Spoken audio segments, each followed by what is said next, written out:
Hello, dear students. Today we will read the chapter 3rd, The Little Girl, written by Catherine Mansfield. In this chapter, Catherine Mansfield describes the story of a little girl who has a great fear of his father. She thought him a great giant. उनको एक great giant समझती है, बहुत बड़ा भीम का person, एक बच्ची. And one day father punished him. She does not like him and she thought him a terrible person. But after some time and some year, one day she realized that her father has also a great love for her, and she realized that he tried to teach her what she should do and what she should not do. प्रिय छात्रों, ये हमारे family में भी ऐसा ही होता है. Often हमारी जो मदर्स होती हैं वो फादर का एक फियर है वो क्रिएट्स कर देती हैं. जब भी हम कोई शोर करते हैं, जब पढ़ते नहीं हैं या कोई अपने काम पर ध्यान नहीं देते हैं, तो मदर जनरली सबको यही कहती हैं कि पापा से, आपकी जो फादर हैं उनसे हम आपकी कंप्लेंट करेंगे, आने दे फादर को करेंगे.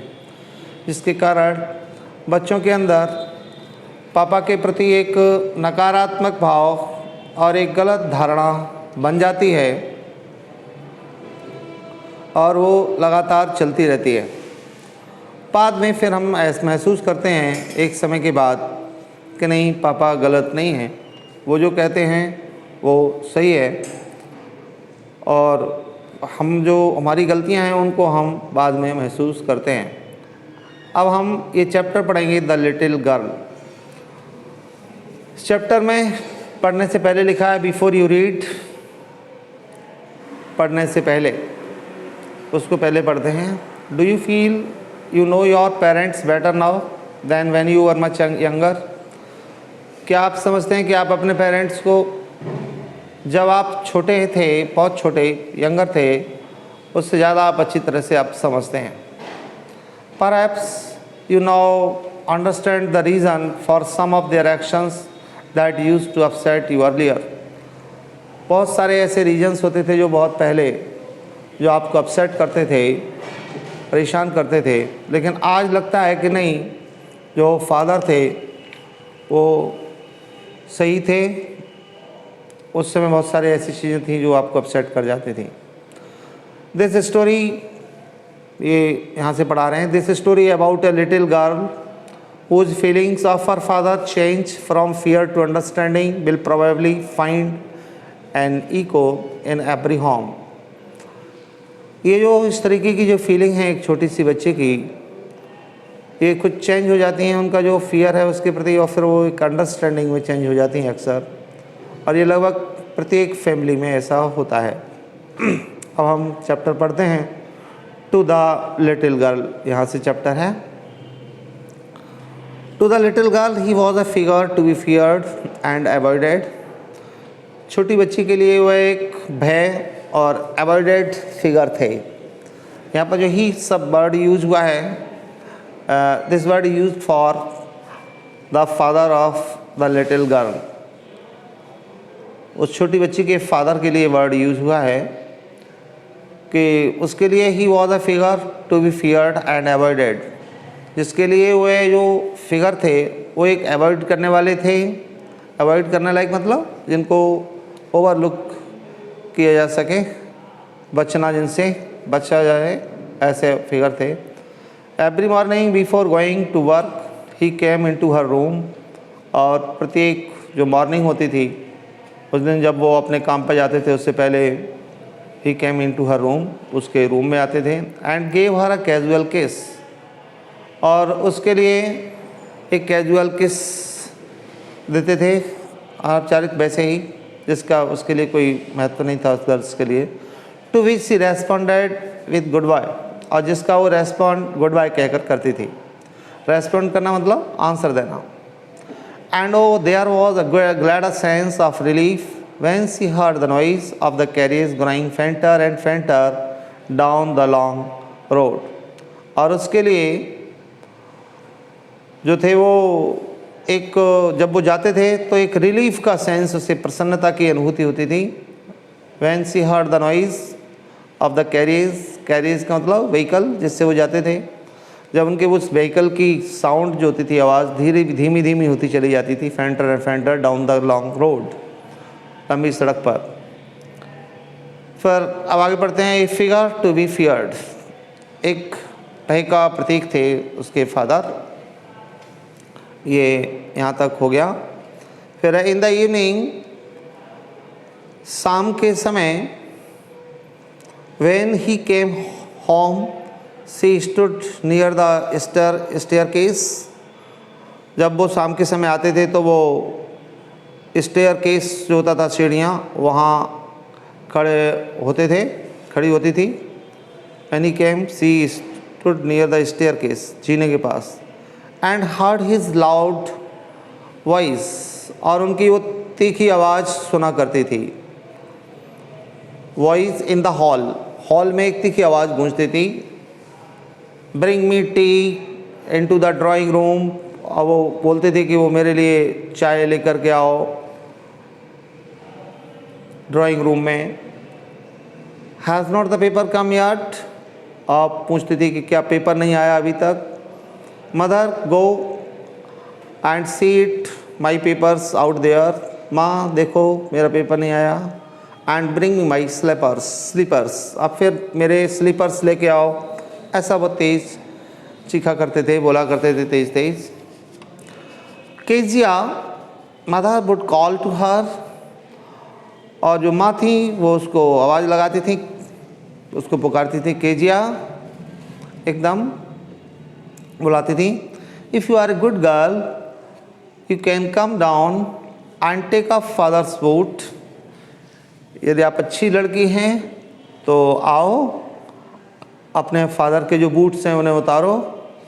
Slowly the girl would slip down the stairs, more slowly still across the hall, और स्लोली जो गर्ल थी वो स्लिप डाउन द स्टेयर्स, जो स्टेयर्स होती थी उससे नीचे से उतरती थी, थोड़ा स्लो मोशन में नीचे आना, मतलब come down quietly and unwillingly, वैसे वो आती थी।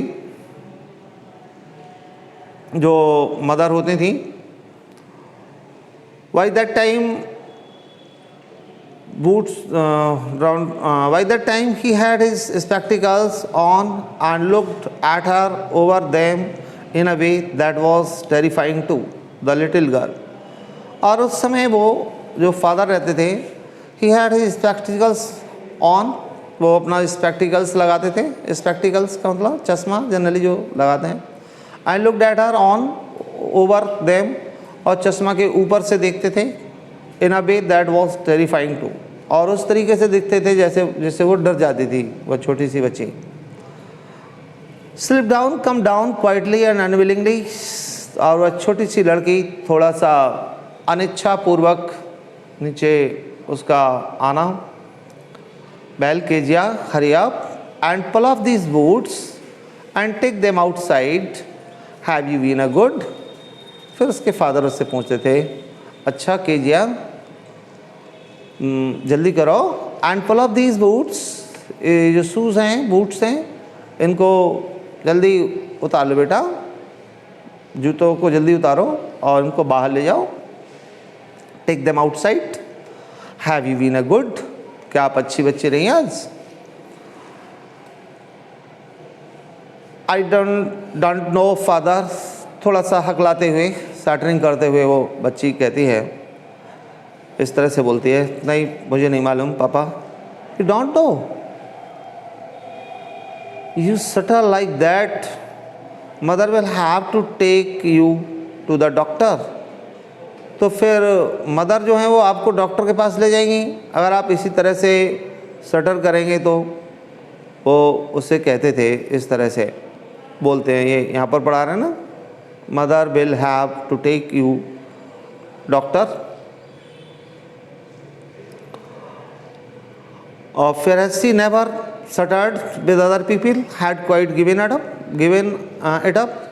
पर दूसरे लोगों के सामने इस तरह से वो नहीं हकलाती थी, पूरा अच्छी तरह से बोलती थी, had given it up, but only with father, लेकिन केवल पापा के साथ ही बोलती थी, with father, but only with father, because then she was trying to hard to say the words properly, क्योंकि उसके वह शब्दों को बड़ा कठिनता से शब्दों को बोलती थी उनके सामने, इसलिए ऐसा होता था। अब अगले पेज पे आते हैं। Given it up, stop doing it, what is the matter, what are you looking so rest. ये अब यहाँ से हैं, given it up, stop doing it, ऐसा करना बंद कर दो। व्हाट इज द मैटर, क्या बात है। What are you looking so rest about. अब इस तरह से रेस्ड क्यों दिखती हो, इस तरह से उसके फादर बोलते थे। और रेस्ड का मतलब एकदम दुखी सा, बिल्कुल full of sorrows. Mother, I wish you taught this child not to appear on the brink of sons suicide. वो कहती थी माँ से कि भाई ये तो ऐसा लगता है जैसे कि ब्रिंक ऑफ सुसाइड, जैसे वो सुसाइड करने की कगार पे हो, ऐसा लगता है जैसे बच्ची आत्महत्या करने वाली हो। हियर कीजिए, carry my tea cup back to the table carefully. कीजिए, देखिए यहाँ पर ये टी कप है हमारा, चाय का कप, इसको टेबल पर केयरफुली ले जाइए, सावधानी से। ही वॉज सो बिग, वह इतना बड़ा था। His hands and his neck, specially his mouth when he yawned. और वो जो ही वॉज सो बिग, ही वर्ड यूज हुआ है फादर के लिए, फिर वह इतने बड़े थे उसके फादर साइज में। His hands and his neck, उनके हाथ, उनका नेक, गर्दन, specially his mouth when he yawned. Yawned का मतलब जमाई लेना, हिंदी में बोलते हैं ना जमाई लेना। जब वो जमाई लेते थे तो उनका मुंह काफ़ी बड़ा दिखता था। Thinking about him alone was like thinking about a giant. उनके बारे में जब वो सोचती थी तो ऐसा लगता था वो किसी एक जाइंट के बारे में सोच रही थी। रेस्ट अनहैप्पी, रेस्ट का मतलब unhappy option. On the brink of suicide, about to committed suicide. ये on the brink of suicide का मीनिंग दिखा है, जैसे वो सुसाइड करने वाली हो। अब ये फोर्थ जो पैरा है यहाँ तक हो गया हमारा। अब ये जो फोर्थ है यहाँ से पढ़ रहे हैं। On the Sunday afternoon, good mother, उसकी जो ग्रैंड मदर थी, sent her down to the drawing room to have a nice talk with father and mother. उसकी जो ग्रैंड मदर थी तो उसको नीचे भेज देती थी ड्राइंग रूम में अपने पेरेंट्स से, फादर मदर से अच्छी बात करने के लिए। But the little girl always found mother reading. लेकिन जो छोटी सी बच्ची रहती थी वह मदर को हमेशा पढ़ती हुई पाती थी। And father stressed out on the sofa, और उसके फादर थे वो सोफ़ा पे अपने पैर फैला करके लेटे हुए होते थे। स्ट्रेस्ड आउट, बिल्कुल पैरों को फैला कर लेटना, उस तरह से वो वहाँ पर लेटे रहते थे, बिल्कुल स्प्रेड किए हुए। Found mother reading, the father stretched out on the sofa, his handkerchief on his face। और उनका जो हैंडकरचीफ होता था, हैंडकरचीफ का मतलब हैंकी, रुमाल जिसको कहते हैं, वो उनके चेहरे पर रहता था। His face, his feet on one of the best cushions, और पैर जो थे एक किसी अच्छे सोफे पे, कुशंस जो होता था, पिलो होता है, कुशंस छोटे छोटे से बने होते हैं, उन पर स्लीपिंग साउंडली एंड स्नोरिंग, बड़ा गहरी सोते हुए, एंड स्नोरिंग। स्नोरिंग का मतलब खर्राटे मारना, खर्राटे लेते हुए वो वहाँ पर सोते थे उन पर। तो बेस्ट कुशंस होते थे उन पर, sleeping soundly and snoring. She sat on a stool, और वह एक स्टूल पे बैठती थी। Gravely watched him until he walk and stretch. और वो तब तक वो उनको देखती रहती थी वहाँ बैठी हुई जब तक वो जागते नहीं थे और अपने हाथ पैर स्ट्रेच नहीं करते, फैलाते नहीं थे। एंड आस्क द टाइम, जब वो उठते स्ट्रेच करते तो एंड आस्क द टाइम, फिर समय पूछते थे। देन लुक्ड एट हर, फिर उसकी ओर देखते। डोंट स्टेयर सो कीजिया, कीजिए इस तरह से मत घूरा करो। You look like a little brown owl, से करेंगे आप तो एक छोटे से आउल की तरह से लगती हो, ये कहते थे। वन डे ये फिगर बना है। The little girl always found mother reading and father stretched out on the sofa. पापा उसके सो रहे हैं यहाँ पर, ये जो उसके फादर हैं लेटे हुए दिख रहे हैं ना, ये फादर हैं और ये माँ हमेशा पढ़ती रहती थी और बच्ची ऐसे यहाँ पर अपने रहती थी। One day when she was kept indoors with a cold, एक दिन जब वह बच्ची घर के अंदर ही बंद थी with a cold, काफ़ी सर्दी से पीड़ित थी। Her grandmother told her that father's birthday was next week। तो उसके grandmother जो थी, grandmother told her that the father's birthday was next week, कि उसके फादर का जो बर्थडे वो नेक्स्ट वीक में है। And suggested she should make him a pin cushion for a gift, और उसको उसने सजेस्ट किया। सजेस्ट करना मतलब एडवाइस करना, आता ना, एडवाइस करना, कह रहे उसको एडवाइस किया था। She should make him a pin cushion, उसके लिए वो पिन कुशन बना सकती है for a gift out of a beautiful piece of yellow silk, एक येलो कलर की जो सिल्क होगी पीले रंग की, उससे एक सुंदर जो पीस है उसके द्वारा। अब ये हो गया यहाँ तक, आगे पढ़ाते हैं। 5th पैरा जो है, laboriously with a double cotton, दोहरा डबल जो कॉटन लेकर के उसने बड़ा मेहनत से। The little girl stitched 3 sides, 3 side से उसको स्टिच्ड किया, बनाया उसको। But what to fill it with, that was the question. लेकिन उसके अंदर वो क्या भरे, ये उसके लिए क्वेश्चन था। क्वेश्चन मतलब that was the issue, problem थी उसके सामने, उसमें भरे क्या अंदर। The grand mother was out in the garden, और ग्रैंड मदर जो थी वो बाहर गार्डन में थी। And she wandered into mother's bedroom to look for scraps, और वो जो केजिया थी, सी वॉन्डर्ड, वैसे ही घूमना भटकना, इनटू मदर्स बेडरूम, माँ के मदर का जो बेडरूम था उसमें, to look for scraps, scraps की देखने के लिए इधर उधर भटक रही थी वहाँ। On the bed table she discovered a great many sheets of fine papers, वहाँ बेड टेबल के पास में ही उसने खोज ली, बहुत सारी चीज़ें थी। अ ग्रेट मैनी सीट्स, बहुत सारी अच्छी सीट्स, कागज़ के पेपर्स रखे थे अच्छे पेपर के। गैदर्ड दैम अप, उनको उसने इकट्ठा किया। टोर दैम इनटू टिनी पीसेस, और उनको छोटे छोटे पीस में उनको फाड़ दिया। टोर टीयर की सेकंड पास्ट पार्टिसिपल होता है, इनटू टिनी पीसेस, छोटे छोटे पीसेस में। एंड स्टफ्ड हर केस, और वो जो केस उसने तैयार प्रिपेयर किया था उसमें उन सबको भर दिया।